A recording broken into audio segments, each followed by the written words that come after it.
Hello दोस्तों, मेरा नाम दिनेश है। मैं 25 साल का हूँ। मैं अजमेर के छोटे से गांव रामपुर का रहने वाला हूँ। मैं देखने में काफ़ी स्मार्ट हूँ, इस वजह से लड़कियाँ काफ़ी मरती हैं मुझ पर। चलिए अब सीधा कहानी पर आते हैं। ये कहानी 1 साल पहले की है। मेरे मामा जी के लड़के रमेश भैया की शादी हुई। उसकी पत्नी का नाम रवीना था। रवीना भाभी बहुत खूबसूरत थी। जब उन्हें पहली बार देखा तो देखता ही रह गया। लंबी हाइट, दूध के जैसी सफ़ेद रंग की वजह से वह बिल्कुल किसी परी की तरह दिख रही थी। मैंने ऐसी खूबसूरत लड़की पहले कभी नहीं देखी थी। शादी हो जाने के बाद जब मैं उनसे मिला तो उससे कई बातें की और मजाक भी की। शादी के 5 दिन बाद मैंने मामा जी के घर पर रुका और हमारे बीच काफ़ी बातें हुई। पहली बार देखते ही भाभी मुझे अच्छी लगने लगी। फिर शादी के बाद मैं अपने गांव आ गया। अब मैं मामा जी के घर जाने का बहाना ढूंढने लगा। ऐसे ही दिन निकलते गए और मेरी स्कूल की पढ़ाई पूरी हो गई।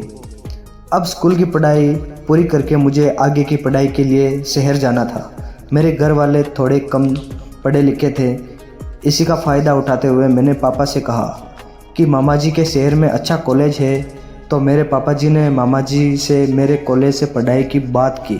मामा जी ने कहा मेरे पास भेज दो, दिनेश यहीं पढ़ लेगा। यहाँ पर मैं उनकी एडमिशन किसी अच्छे कॉलेज में करवा दूंगा।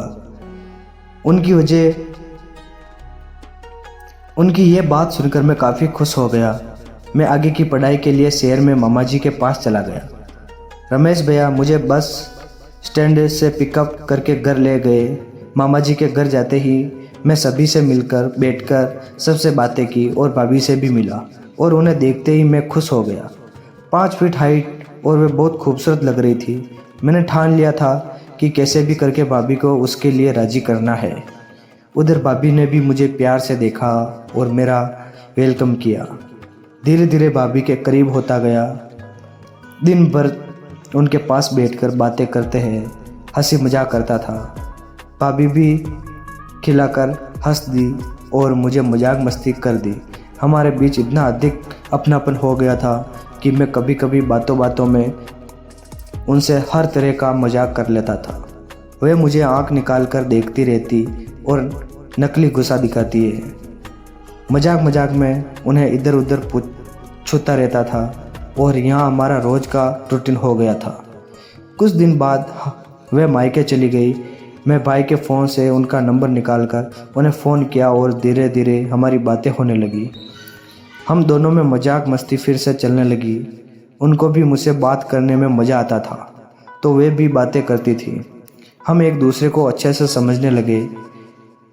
1 सप्ताह बाद वे वापस लौट आई। अब हम दोनों आमने सामने बैठकर नॉर्मल बातें करने लगे। एक दिन बातें करते करते रात हो गई और करीब 1 बजे। पता ही नहीं चला उस दिन भैया घर पर नहीं थे।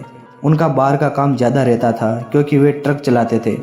इसी के चलते वे ज़्यादातर शहर से बाहर ही रहते थे।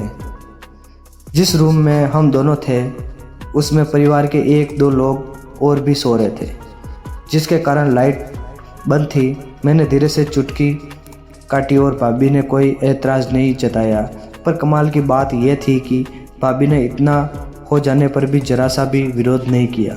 शायद इसमें उनकी हाँ थी। मैं आगे बढ़ने वाला था कि एक बच्चा जाग गया। मैं उठकर उसे रूम में निकलने लगा। भाभी ने मुझे आवाज़ लगाई पर मैं अनसुना करके बाहर निकल गया। मैं किसी को पता नहीं चलने देना चाहता था। अगर किसी को पता चल जाता तो सबका मेरे ऊपर से भरोसा उठ जाता। फिर 5 दिनों के बाद मैं छत के एक कमरे में बैठा था और वह नहाकर आई थी। वह अभी भीगे बालों में आई हुई मुझे परी से कम नहीं लग रही थी। मैं कमरे में लेटा था। भाभी कमरे से आई और शीशी में अपने बाल सुखाने लगी। मैंने कहा भाभी मुझे आपसे एक बात करनी है। भाभी ने इतरा के कहा हाँ बोलो क्या बात है। मैं बोला एक बार मुझसे लीजिए ना। भाभी मैं टेढ़ा मुंह करके बोली हाँ कर लो, मैं यही रही। उन्होंने गुस्सा नहीं किया क्योंकि शायद ये मेरी बात को मजाक और मुझे बच्चा समझ रही थी। उन्हें लगा होगा कि ये क्या मेहनत कर लेगा, लेकिन उनका अंदाज़ा गलत निकला। मैं तुरंत अपना काम दाम चालू हो गया। ये देखकर वे हैरान रह गई, लेकिन मैंने खूब मेहनत करी। मेरी मेहनत देखकर भाभी खुश हो गई। उसके बाद मैं साल तक मामा जी के घर रहा और मैंने भाभी के साथ मिलकर मेहनत मजदूरी की।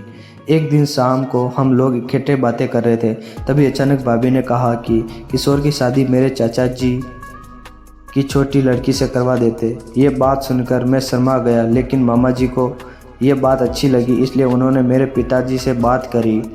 अभी लोग भाभी के इस बात से खुश हो गए और उन्हें लोगों को भाभी की ये बात सही लगी, क्योंकि भाभी के चाचा जी की लड़की पढ़ाई में काफ़ी तेज़ थी। फिर रात को जब भाभी आई तो मैंने भाभी जी से कहा, भाभी ये आपने क्या कर दिया, मेरा मन अभी शादी करने का नहीं है।